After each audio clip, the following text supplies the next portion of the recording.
Police in the Meyiwa case continues to contradict and expose themselves.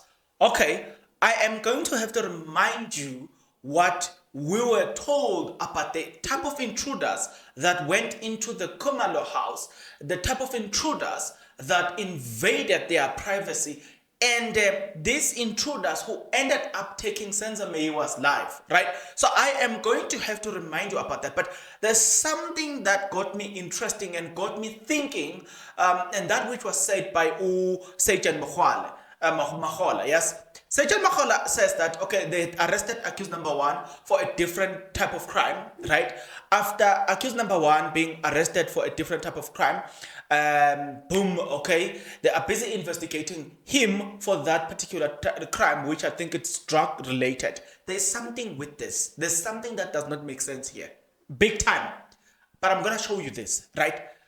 Guys, these people are saying this, and then they come and say this, and then they come and paint a different narrative. It's like they don't understand what they are doing. It's like they don't understand who are they dealing with. They are just trying to do a finder. They are trying to excite the public by portraying that these are the real killers of Senzo Meyiwa. Let me start here. This accused number one, he is allegedly a hitman, right? So since he is a hitman, accused number one, right? But is arrested for drugs, he's being questioned for drugs, and then Advocate Seijan Mahola, 2 minutes into this, Seijan Mahola cracked accused number one, and accused number one confessed. Remind you, he's arrested for the drug case. Then he confessed to the shooting of Senzo Meyiwa. 2 minutes into questioning, that contradicts the whole concept of being a hitman. It contradicts the whole concept of being inkabi. Big time, guys. There's something that does not make sense here, but I'm about to unpack, provided that you're interested. If you are interested, then please stick around. As you stick around, there are a few things that I'm requesting from you guys. Number one, subscribe, like the video, comment in the comment section below. You won't need to watch this video until the end. You need to watch the ads. You also need to share this video. Next to the subscribe button, there's a button called join. Click that button, join, become a member of this YouTube channel from as little as 20 Rand a month. And then just next to the subscribe button, just there's a button called thanks. Scroll there, there's a button called thanks. You can donate from as little as 14 Rand a month. It's just once-off thing. Guys, there's something that is fishy here. There's something that is offish here in this whole concept of accused number 1 to 5 being the right people who took the life of Senzo Meyiwa, right? The number one thing that does not make sense is that, let me tell you this. On SAPC 1, if I'm not mistaken, there was what is this thing? There was a series that was playing, right? The purpose was to describe a life of Inkabi, or it was to chronicle the life of Inkabi, right? And number two, there are YouTube channels where they deal with the stories of they deal with the stories of Inkabi, right? There's something that does not make sense here. One, if Muzika Ukulelwa Sbiya, he is a hitman, what is he doing with drugs? Hitmen don't do multiple crimes. Guys, let me tell you this. I was listening to one of the YouTube video of former Skebengo, right? This guy, he taught me something. As I was listening, I forgot the right channel, right? That guy, he came with, and it was confirmed by other criminals as well, former criminals who came to that YouTube channel. I forgot that YouTube channel. This guy said he used to steal cars. So he will steal these cars, right? But he was not into the cash and transit robbery. So he was like, the guys who were doing this cash and transit thing will always will talk to them and say, listen, we want to do something like this. We need hot cars. Hot cars are cars that are stolen. So they will go. These people, the ones who are specializing in stealing cars, they will go and steal these cars and then sell it to these ones who are going to rob cash and transit.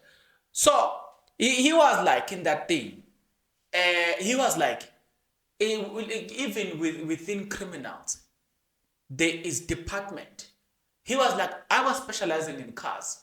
I will work with people who are specializing in cash and transit robbery. You know what I'm saying? Department and department. Right? To get what I'm saying. I was listening to a certain video not long ago. This guy was saying, I started by doing this. When I was done doing this, I upgraded to a different crime. But whenever these people are talking about their history with crime, they always say they will never do all crimes together. But in this case, Bongalenta Lokosori, Muzika Ukolola Sbiya, who is accused number 1, he is not only a hitman who is supposed to be feared because he took the life of Senzo Meyiwa, but also he is a drug seller or drug dealer. It does not collaborate. It does not correlate at all. There's something that does not make sense here. It would have made sense for him to be found with live ammunition. It makes sense. It would have made sense for him to be portrayed as a hitman. But once you start linking him with different types of crimes and all the stuff, it does not fit the criteria or the profile of a hitman at all. That's number 1. What I'm saying is you must go to other YouTube channels and look at Inkabi, how they functions, right? They specialize in taking people's lives, right? And I watched one of the video where this Inkabi was talking. Inkabi, to those who don't know, it is a hitman, right? So when I say Inkabi, I'm referring to a hitman, right? Do you get what I'm trying to say? This guy here said he did not like the other crimes because they were not, they were complicated, and when you commit them, there's always, you always have to work with other people, and it always involves a lot of people, cameras at some point and all the stuff. So he was like, it's easier to get caught in this type of crimes than being an Inkabi. So here, you get to be told, this guy, he's doing the most. It's like being robbing a cash and transit vehicle, specializing in that. The next thing you are selling nyaope. It does not make sense. Those guys always have cash, and when that cash drains out, they go and do the same thing. So it really doesn't make sense. But again, number 2, which okay, looking at all this thing, it doesn't make sense. Number 2, let's look at this now. In Kabis, right, they will always tell you that when they are about to do this job, they are talking about the type of there are different types of there are different types of people in society, right? This one is famous, this one is in status position, this one has got bodyguards and all the stuff.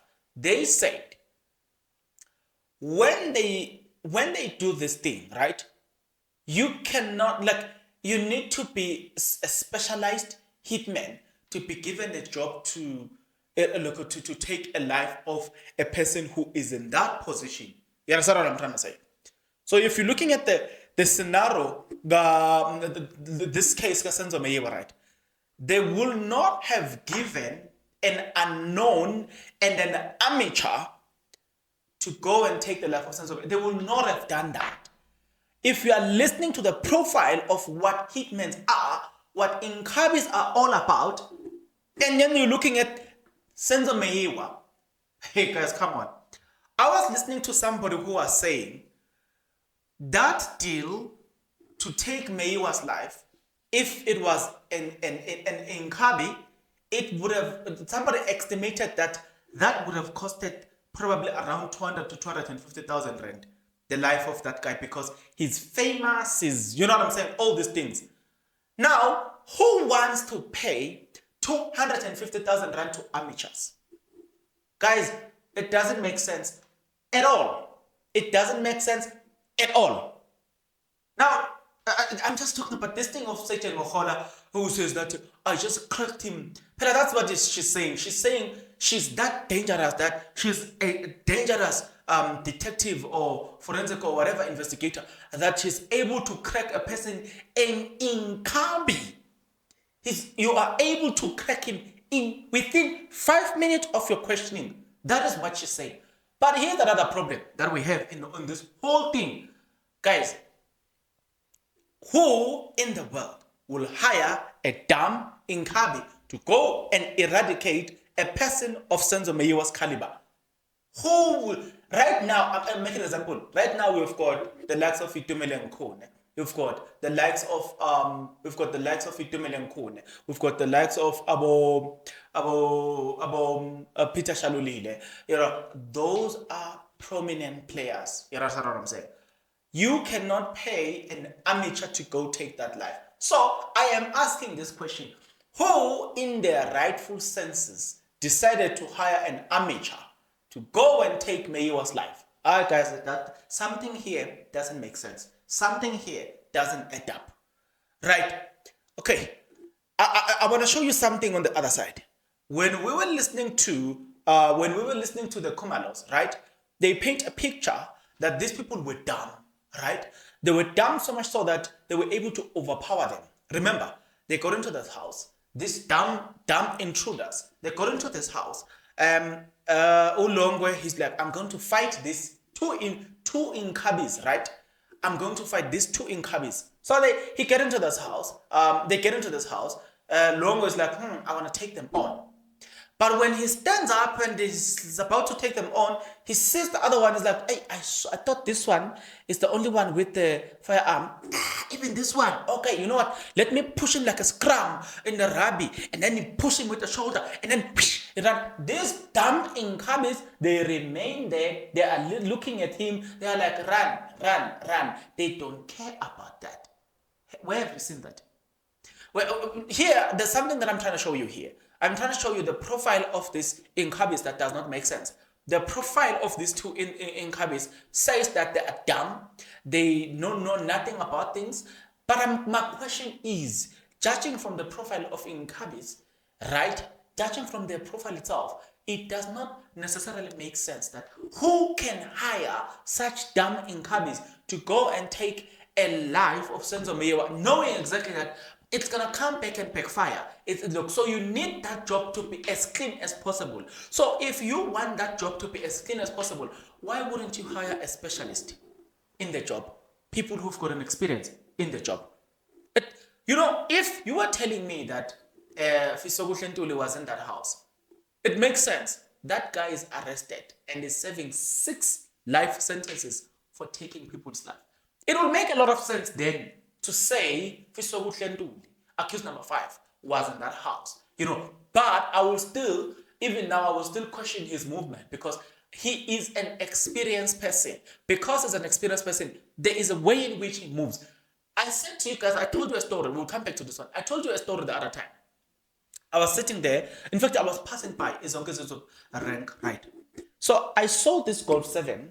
It was in this, look, the color of the Golf 7 was like this, right? The color of that Golf 7 was like this, right? So this Golf 7, I saw it, it drove like this. It goes down, and then there's a T-junction. The rank is on the left, right? So the Golf 7 goes down, it's 4 pipe. So I'm looking at this Golf 7, I'm like, wow, 4 pipe. So it goes like, then it makes a U-turn at the T-junction. Remember, the rank is on the left-hand side when you go down. So it reaches it reaches the T-junction, and then it made a U-turn. Traveling very slow. 2 guys are in the car driving. It made a U-turn, and then when this car was just opposite the rank, the gate that gets into the rank, because that rank has got 2 gates there, right? The other one is on this other side, and the other one is on this side. So when it made a U-turn, and then when it was just opposite that rank, 2 gentlemen came out of the car with already loaded with guns. They get there, they took the life of that guy. I think, if I'm not mistaken, his surname was Umajola. Right? So they took the life of Umajola, if I'm not mistaken, because I know that Majola also's life was taken, but I don't know whether, I forgot, because it's either it was that Inkabis or the following one, because there's one that was also, whose life was taken with an AK-48, right? Yeah, so this one had guns, shotguns, right? They got there, took the people's life, and they ran away. But it is their profile that you're interested to know. I'm talking about professional inkabis who arrived, people that saw them, people that are selling there. They said these guys arrived there at about +7. When they were starting selling the magwinyas, you know what I'm saying, to the school children and to the people who are going to work, these guys were there already. They sat there from 7 o'clock and they only took, they took the guy's life at about +2 to 3 p.m. The whole day, these guys were there. I'm talking about professional inkabis, right? That is what other people were, look, people who saw them. That's what they said. Now, I'm just showing you, hey guys, I was scared. I don't want to lie. Because remember, it was my first time seeing a person being shot to death. So it was my first time and I was super, super scared, you know. So, listen to this one. I had a friend. One of my friend's friend was there. When they took this guy's life, he was like this, like this, like this. But guess what? Here we're talking about professional inkabis. They only took, I think it was Majola. They only took Majola's life. Whereas they were shooting at Majola, the blood from Majola spilled into his shoes. You understand? So his shoes had a sprinkle of blood from Majola. But they did not care. There were about 3 people. The other one, Majola, was playing snooker with a certain guy. They did not care about those people. They only cared about Majola. In the midst of these people, they only shot at Majola and Majola alone. Then, as they were running back to their car, there's this guy who was approaching their car, not knowing what was happening, but was scared now because he could hear the sound of the car. When he was just opposite, close to the car, he saw them running into he freezed because he saw the guns. They passed by him. They did not shoot at him. They passed by him, ran straight into their car. Hey guys, I wish you have seen that car when it left the rank. Yeah, when it left the rank, I wish you have seen that car. Hey, that car, man. We just had the sound. Brrr, brrr, gone. You know, they already knew which direction. Remember, I told you that the car was driving like this, right? The T-junction was like this. If you turn right, you are going towards police station. Zonke is a police station. If you turn left, you turn left and right, you are exiting Zonke Zizwe. And this is the road that is normally used. They did not use this road that is normally used. They used the back door. Meaning, they were already aware as to how are they going to run out from the crime scene. Everything of theirs was prepared, was well executed. I am saying to you, and I'm going to ask you this question. If then you want a person that is going to take, I'm making an example, Ronan Williams at Mamelodi Sundowns, that goalkeeper, Sipho Chaine at Orlando Pirates, that goalkeeper, Munapule Saleng at Orlando Pirates, Castillo at Kaizer Chiefs. You know what I'm saying? I'm talking about players that are prominent. Temigosi Lodge at Orlando Pirates. Will you not necessarily go for an experienced incumbent? Will you take an amateur? Guys, does it really make sense here? Like, I don't know, maybe maybe I am that much of a dumb guy. I'm asking a relevant question. I don't know, but I am trying to make sense of this. If it was you want to take the life of a person who is at Senzo Meyiwa's caliber, wouldn't you hire an experienced person? And you know with experience what it means? It means the likes of Abo accused number. Accused number 5 is a perfect demonstration there. If it doesn't make sense. Let's say that, you know, this may as well also vindicate to Kelly Kumalo as well. I will hate to say this, but it's an honest truth. If Kelly Kumalo was in conversation with accused number 5, as per Colonel Stein Lambastas, right? If Kelly Komala was in conversation with these people with an intention of taking Senzo Meyiwa's life, why wouldn't she request a person of accused number 5's caliber then? Because not only is he experienced, but also is gonna do a clean job, right?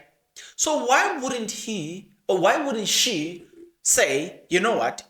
Rather, accused number 1 and 2, which is Muzika Ukululosbia and who's this guy, ne? And accused number 5, which is Undanzi. Why wouldn't you say at least these ones must be your backup, but I need a person like your caliber to execute this task? Because the picture that they were painting here was that the mastermind in terms of organizing this in Kabis, it is look, accused number 5. But the people who executed the task in taking Senzo Meyiwa's life, it is accused number 2 and accused number 3 or 4 between the two. So to me, it really doesn't make sense, guys. It really doesn't make sense at all. I'm looking at this. Doesn't make sense. It really doesn't make sense. If you wanna disagree with me, just go and watch programs where YouTube channels where they interviews Inkabis and they like guys. I mean, I've watched live interviews with Inkabis. You understand? I myself, I had a privilege or an opportunity, not privilege, but I had a privilege to talk to people who have walked that path. You know, when you meet those people in real life, they are very humble. They are very, very humble. You wouldn't even, you will swear that this person is not an Inkabi. When you meet them in real life, oh, this guy's. I always see people at the local trying to scare us, saying, "Yeah, I shoot, I tell people." I always look at them. I'm like, "You are not the Inkabi." Yeah, those guys, you can sit with them, you can laugh with them, you can drink tea with them. Yeah, like the way they are. Sometimes, look, you wouldn't even notice that here I'm talking to the person that takes people's life. You wouldn't even notice. You make a mistake. That person is talking to you like a human being. You know, you can have a conversation like a human being, and he is able to forgive. But when he's at work, he's unforgiving. He is going to execute nothing but the task. So I'm saying, those guys, now you are being told about this donkop Inkabis who just goes around confessing. Mohola, are you trying to say maybe when you are the specialist, you know, you specialized in grilling people that without the interrogation, you can crack them just by asking a few questions? Wait a minute. You are painted to us as a Christian, right? So if you are a Christian, it means to me, or don't to me, that you are not using this black African magic, right? You are not using this this African science, or you are not using any African science from these witch doctors, right? So if you are not using such things, so you can talk to people like this. Where did you acquire that skill which will allow you to crack a person within a space of 5 minutes? No, not even a professional. You know, guys, a professional, a person that has master's degrees or honors or PhD in interrogation. I don't think they can always crack cases as fast as that one. Yes, we can give them credit that they are able to crack those people without even interrogation, without even torturing them, right? Even previously, I meant without torturing them. I used the word interchangeably with interrogation. Guys, it really doesn't make sense to me. Like I'm sitting here trying to make sense of Satan Moholo. Are you saying to us when you are specialized in interrogating people? Sorry, guys, you are specialized in questioning people that you just have to be given 5 minutes. Then the question is asked: if you are that excellent in doing your job, why didn't you do the same with accused number 2, accused number 3, accused number 4, accused number 5 in gathering information? Because you are that special, so much so that they can just confess within a space of 5 minutes. Because you are Satan Mohola, you are the best at asking people. Why wouldn't you do this to other people? So here, come on, man, come on.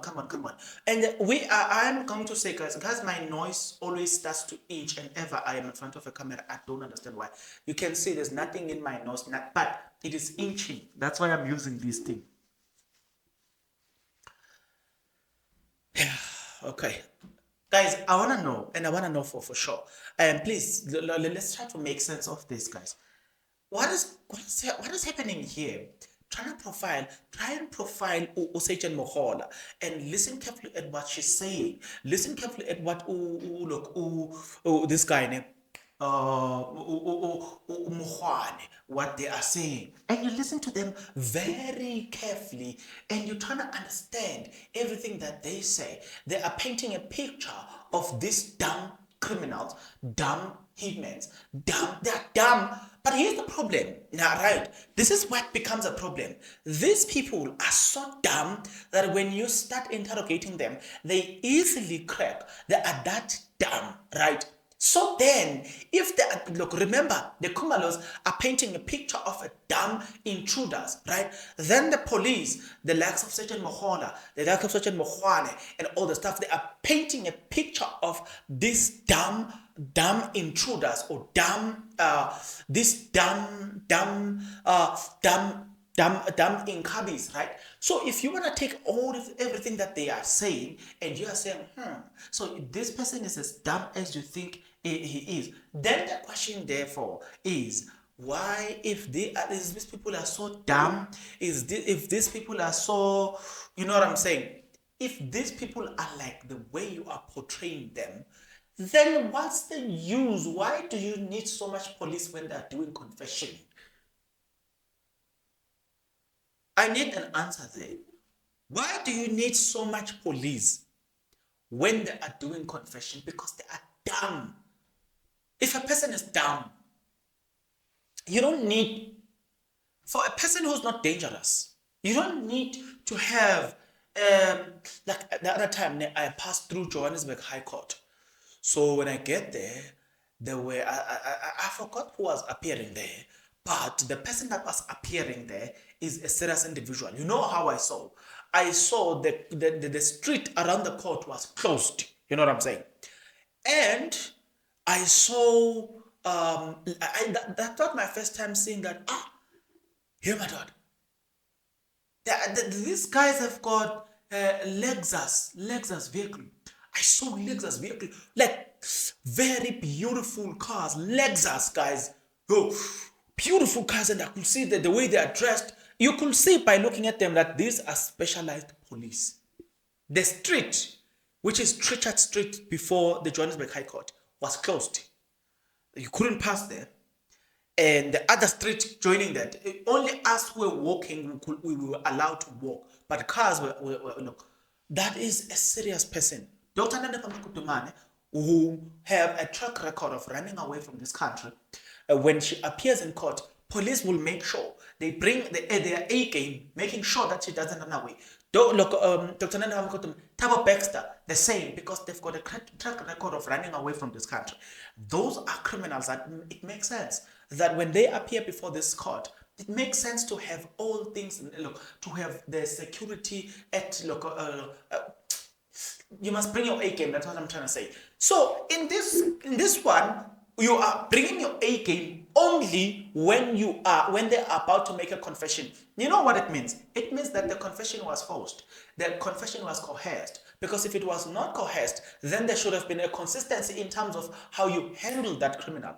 You were able to work with that criminal throughout night. You had 1 hour. You spent 1 hour at Pimville. You spent 40 minutes at one traffic light. You at Barra at some stop sign. You spend 10 minutes. Not only that, you've been having this thing of stopping and go, and you will spend much of your time in a certain location without these people having to secure you. Because what Jonathan said, they only transported these people as they were moving to Morocco, and they found them on their way. And from Morocco, as they were doing the confession and they're pointing out, that's the only time. So as they were busy moving around, they were not escorted, meaning these people were not dangerous. So they only become dangerous when they have to make a confession.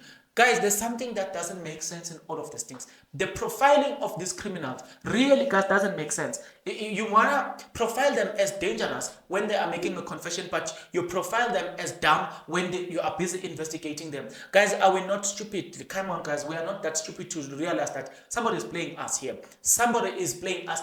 these people should have been dangerous from day one. The way you transport them, the way you investigate them, there must be consistency in how you handle the matter. But it can't be that it only it fluctuates. Come on, it doesn't really make sense, guys. This thing, it doesn't make sense. But the other justification will be that from where we are seated, the other justification will be that when he appears at Fosloras, right, because allegedly the crime was orchestrated at Fosloras, and because of that, then you are mindful of an ambush that can occur once somebody noticed that Bongane Ntanzi or Mzikakulelo Sbiya is around. Then what do you want to do? You want to make sure that even if they try to ambush you, right, then they are not able to ambush you. But then it will make sense if you maintain the idea that he is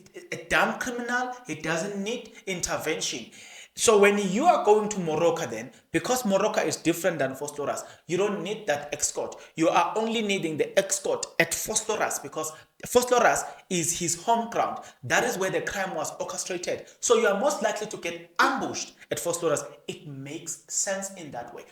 But then you want to profile them as dangerous. They are not dangerous. And you go to Morocco, you escort them. You go there, you escort them. You go to Fosloras, you escort them. But 90 to 95% of the time spent with them, you've got no escort. Are we dumb not to realize that we are being played? There's a foul play here. No, we're not. We're not. So I have a very serious problem. Guys, I want you, with your own knowledge and your own intelligence, I want you to tell me this, right? I want you to get into the comment section below. Listening to all the Inkabis out there, right? Having listened to the program that was on SABC 1, having listened to the program that was,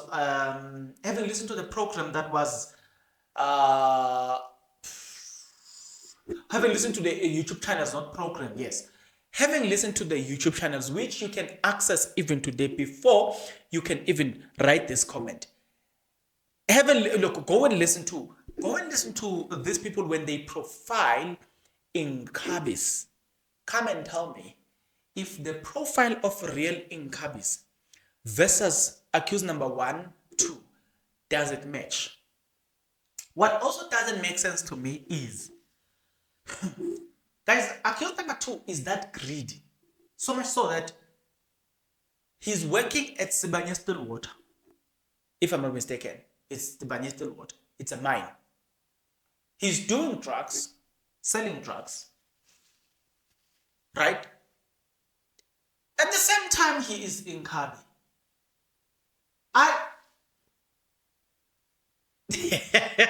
Something doesn't make sense here.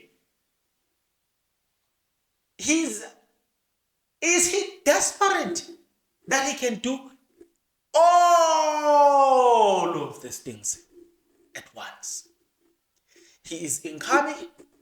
He took Senzo Meyiwa's life. How much did he get paid there? He is doing drugs, selling drugs. He is working. He's found with ammunition, live ammunition. Hey man, I don't know if you're noticing what I'm noticing here. A normal human being. Mina guys, something here is not make sure. Something doesn't add up here. Something doesn't make sense in everything that I am being told. There's something that doesn't make sense. Something that doesn't add up. It is as if these people just went there, arrested people whom they think that they were going to excite the public without doing their due diligence in terms of making sure that these were the right people. And the funny part is that the right people are roaming the street, looking at these people and be like, yeah, as long as the attention is on these ones, we are safe. That is exactly how I see it unfolding. I don't know about you. You're only going to get into the comment section below. Tell me what you think about everything. You and I will see each other in the next video. But until then, please take care.